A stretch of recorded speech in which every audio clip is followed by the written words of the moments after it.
Kaylee McEnany sat in the small courtroom, her heart pounding as if trying to escape her chest. She held an old pendant in her hands, one she had worn for many years. Everyone knew this cross was important to her. It was not just an ornament, but a symbol of faith and hope. Now, its future hung by a thread, as the corrupt judge, James Walker, demanded she remove it during the trial. "This has nothing to do with the trial," the judge said, crossing his arms in front of him. "You will either remove this cross or leave the courtroom." Kaylee lifted her gaze. Her eyes were calm, though inside, everything was burning.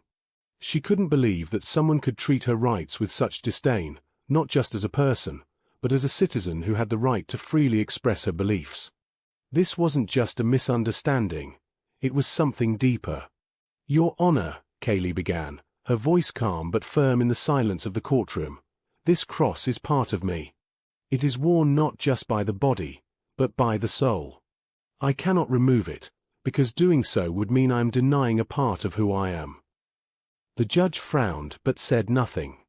He glanced at the pendant once more, as if pondering whether he should continue this fight. His face was stern, and Kaylee realized he wanted to end this dispute. "This is not a matter of your faith, this is a matter of order in the courtroom," he said, dismissing her argument. "If you refuse to comply with the order, I will be forced to fine you or even remove you from the trial." Kaylee felt her hands tremble, but she didn't allow herself to show any weakness. She stared into the judge's eyes, filled with determination. She knew this fight wasn't just for her rights, but for the rights of everyone who faced such discriminatory demands. It was for anyone who wanted to live in a country where there was no place for prejudice, where human dignity and freedom were respected. "If you want to throw me out for this cross," Kaylee said, her voice clear and strong, "then I will be ready to defend my right to believe until the end. And this isn't just my fight. This is the fight of everyone who feels oppressed and invisible because of their religion, faith, or worldview." Silence fell in the courtroom. Kaylee kept the pendant around her neck, as if it were not just a piece of metal but a symbol of her inner strength. She could still feel her heart racing, but now it wasn't fear. It was power, growing in her with each word, each movement. Everyone in the room fell silent. Kaylee waited. The judge looked at her, then at his assistant. It was a moment when it seemed like everything could change. Judge Walker slowly placed his hands on the table, his gaze growing even sterner. He hadn't expected Kaylee to be so stubborn. He silently glanced at her cross, then turned back to her, trying to regain control of the situation. "You must understand," he began coldly, "that there are certain rules in this court. I cannot allow any object or symbol to disturb the order and calm of the proceedings. This is not about your faith, it's about discipline." Kaylee couldn't hold back.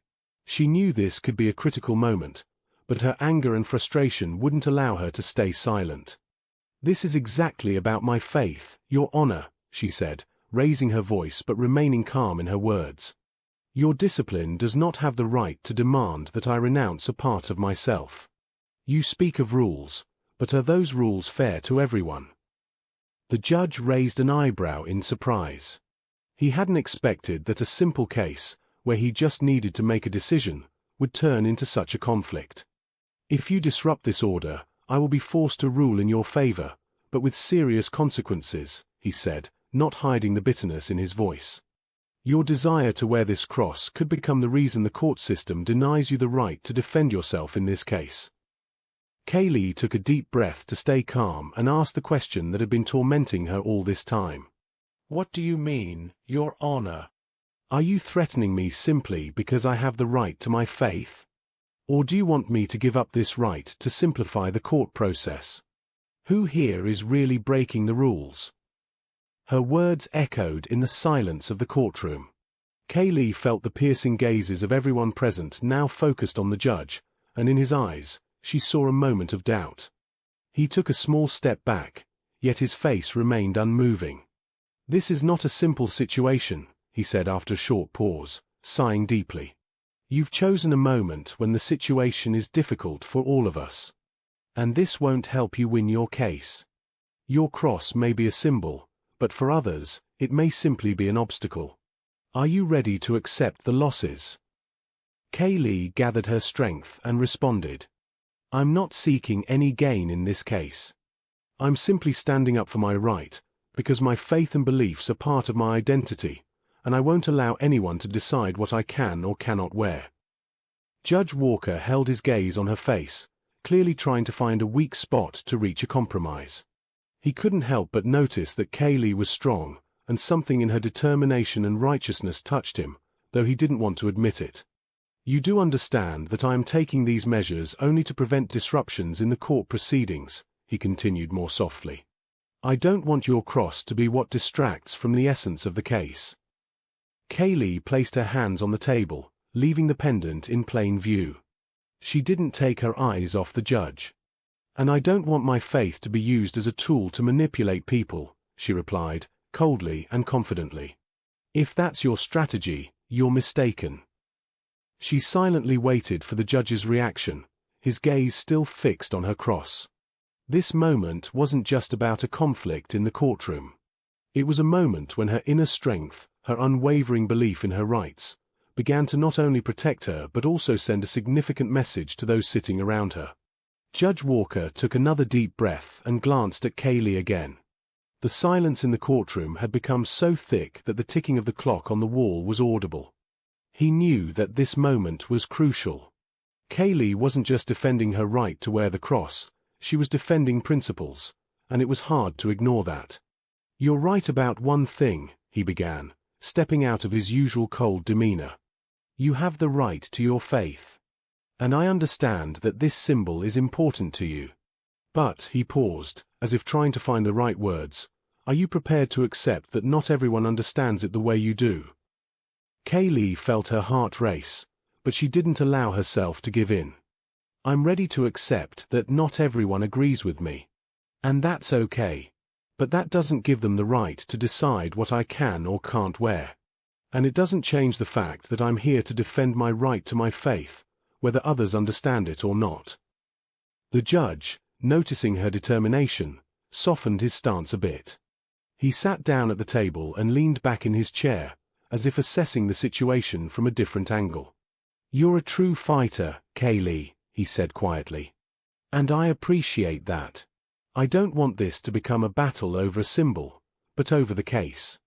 I want us all to remain vigilant about the importance of these proceedings.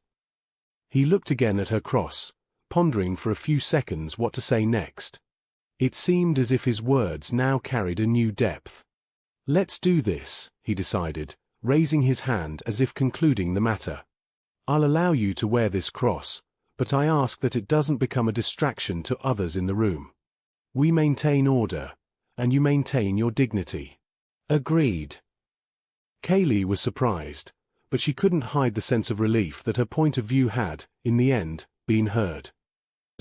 Her face now showing determination and calm. She nodded, her face now showing determination and calm. Agreed, Your Honor, she said, affirming her commitment while staying true to her principles. But this is not the end. If we want to be truly honest, we must ensure that others don't place their beliefs above the rights of others. The judge nodded, agreeing with her words. His face softened, and he took a few moments to reflect. I can't say that your fight was easy, he replied, but there is room in this world for different views. And you've made this process important, not just for yourself, but for all of us. So, I accept your decision. After a pause, he added, but I warn you, this case cannot set a precedent. If anyone else involved in the proceedings tries to manipulate their beliefs, we will act accordingly. Kaylee nodded, confidently accepting these words. She knew this was an important moment, and although the issue wasn't fully resolved, she began to feel that something had shifted. Thank you, Your Honor. I appreciate your words, she said calmly, but with the sense that her position had now been clearly defined. The room grew quieter, and everyone present understood that this decision had not been easy. However, for Kaylee, this was much more than just a legal process. It was a victory for her faith, her dignity, and her right to remain herself. Judge Walker made a final gesture, as if summarizing the entire situation. He looked at Kaylee and realized that her determination and dedication to her beliefs had caused him to rethink many of his own views. "The case is closed," he announced, standing up and surveying the courtroom. "But remember, this case is not just about a cross or symbols. It's about how we treat the rights of others, and how important it is to respect this diversity." Kaylee left the courtroom with a sense of victory. Not just because she could wear her cross, but because it was a victory for principles and rights that are important to every person. She felt that her fight for faith was only the beginning of a larger struggle for rights and dignity. She went home, a sense of calm on her face. It wasn't just a victory in court. It was a step toward making the world around her more open and honest. She knew that her determination and faithfulness to herself would inspire others to stand up for their beliefs. And although it was just one small step, to her, it was huge. She realized that in a world where you often have to choose between personal beliefs and societal norms, it's important to stay true to what matters to you. And today, she had done just that. Kaylee walked to the mirror and looked at her cross. She smiled, because now it symbolized not only her faith but also her determination to stand up for what was real and important. And whatever happened in the future, Kaylee knew she would always stand firm, with pride and confidence. Kaylee's story did not end with that single victory in the courtroom. It was the spark that lit a fire that would grow with each passing day as she became a symbol for those who felt silenced or oppressed. Months later, she found herself speaking at rallies, advocating for religious freedom, and ensuring that no one else would face the same unjust treatment. Her courage inspired countless others to step forward, to stand tall and demand their rights, no matter the cost. Her cross was no longer just a symbol of her faith. It had become a beacon of hope for others who felt marginalized, a symbol of defiance against the forces that sought to strip away individuality and freedom. Kaylee often thought back to that fateful day in court, to the look in Judge Walker's eyes as he pondered her words. She didn't just win the right to wear her cross, she had made a statement about the importance of standing firm in one's beliefs, no matter the circumstances.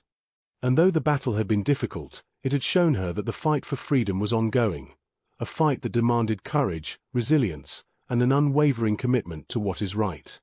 She knew, with unwavering certainty, that she would continue to fight, not just for herself but for all those who needed a voice.